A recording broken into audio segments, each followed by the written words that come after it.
What it do, what it does, man. We back in the action, man. I want to say, man, happy Father's Day to all my brothers in Christ out there holding the family down. You already know what it is on this channel.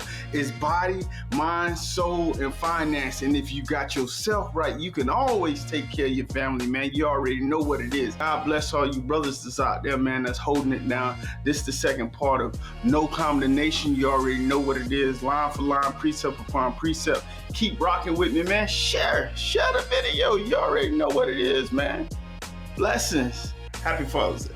And verse 17 says, and if children, then heirs of God, and joint heirs with Christ, if so be that we suffer with him, that we may be also glorified together. Amen. What it's telling us that we're definitely probably not just no. It says you will have trials and tribulations. You will face trials and tribulations. So as we face those trials and tribulations, we also are heirs with Christ Jesus. And Christ gives us that comfort of saying that they first hated me before they hated you. The world would not like you, and the things of the world will not be of you, because they will not recognize you as a sister and brother, because you are an heir to the throne of God. You have been adopted. You have been grafted in and grafted. Man, that's powerful. Let us look at verse 18 through 25. And it's going to be talking about the present suffering versus the glory, the future glory that we're going to have, knowing that what we're suffering now is not even going to amount to the glory and the future that we have in Christ Jesus. Now let's look at verse 18. And it says, for I reckon that the sufferings of this present time are not worthy to be compared with the glory which shall be revealed in us. For the earnest expectation of the creature, waiting for the manifestation of the sons of God, for the creature was made subject to vanity, not willingly, but by reason of him who have subjected the same in hope. Verse 21 says, because the creature itself also shall be delivered from the bondage of corruption into the glorious liberty of the children of God. For we know that the whole creation groaneth and travaileth in pain together until now. And not only they, but ourselves also. He's telling us that we're going through trials, tribulations, and suffering. And to be a child of God, you're going to go through things.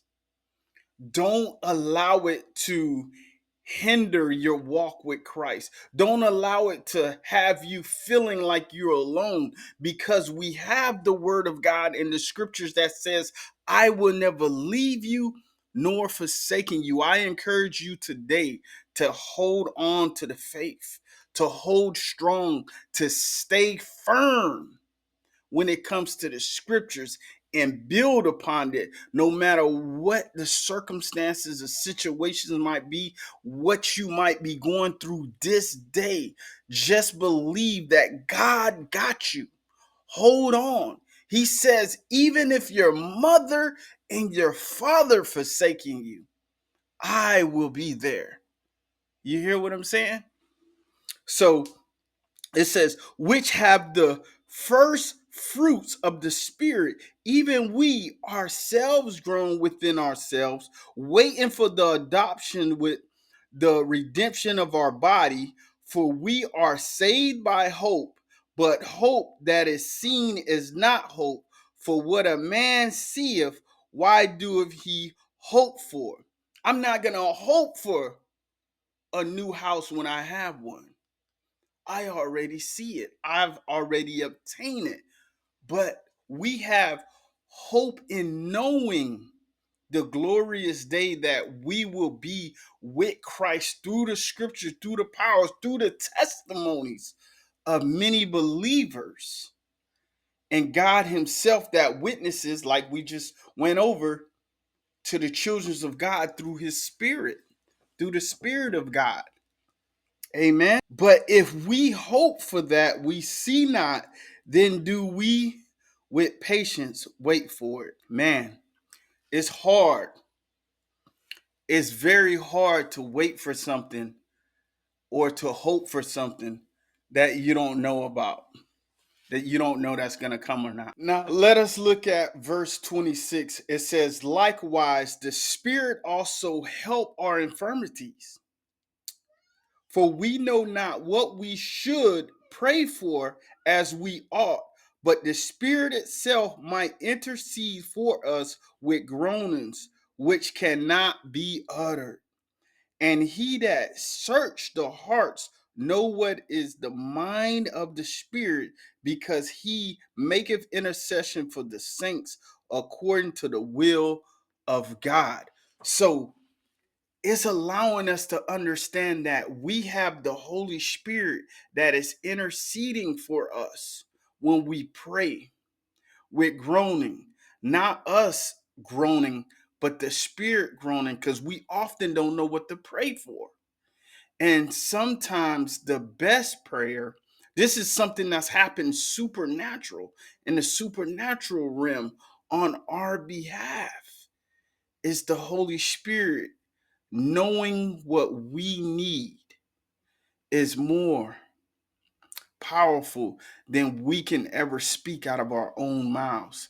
Thank God that we have this encouragement through the Bible, knowing that the Holy Spirit is helping us pray, and he's basically doing the same what Jesus Christ is doing, being an intercessor for us at this moment and giving us an opportunity to say the things that we don't know what to say. And he steps in on our behalf in prayer. Now let us look at verse 28, one of the most popular verses. And we know that all things work together for good to them that love God, to them who are called according to his purpose. We have to believe as believers that everything that God is doing behind the scenes that we can't see in the Holy Spirit and Jesus Christ on our behalf, that is working out, that it will manifest for our good. You hear what I'm saying? So it's giving us that encouragement to say that, and we know, not that we think, all things. Sometimes it's hard to even think when you're going through certain situations and problems that is working out for your good. Sometimes it's hard to see that, but it's not for us to see. That's why the scriptures tells us to walk by faith and not by sight. Now, if you've been getting any value and you like what you've been hearing through the scriptures and me bringing the word of God, hit that like and subscribe if you're not subscribed, or share. That will be a blessing for me and the channel to grow in the algorithm. Now, we're going to look at these last 10 verses, and it's going to start at 29 and end at 39.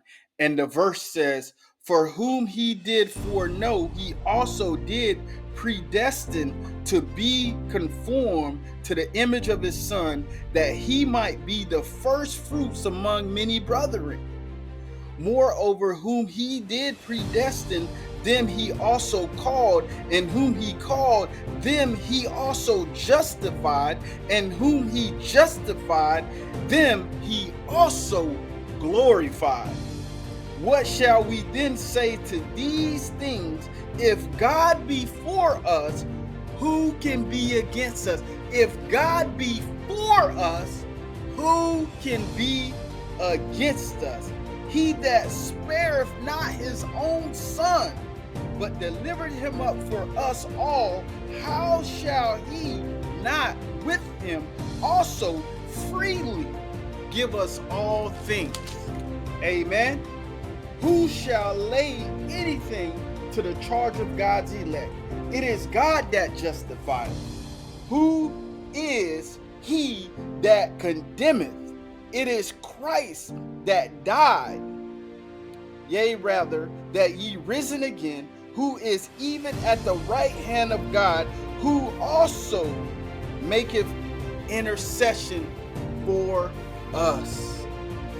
Who shall separate us from the love of Christ? Shall tribulations or despair, distress, or persecution, or famine, or nakedness, or peril, or sword? As it is written, for thy sake we are killed all day long. We are accounted as sheep for the slaughter. Nay, in all these things we are more than conquerors through him that loved us. For verse 38 says, for I am persuaded that neither death nor life, nor angels, nor principalities, nor powers, nor things present, nor things to come, nor height, nor depth, nor any other creature shall be able to separate us from the love of God, which is also in Christ Jesus.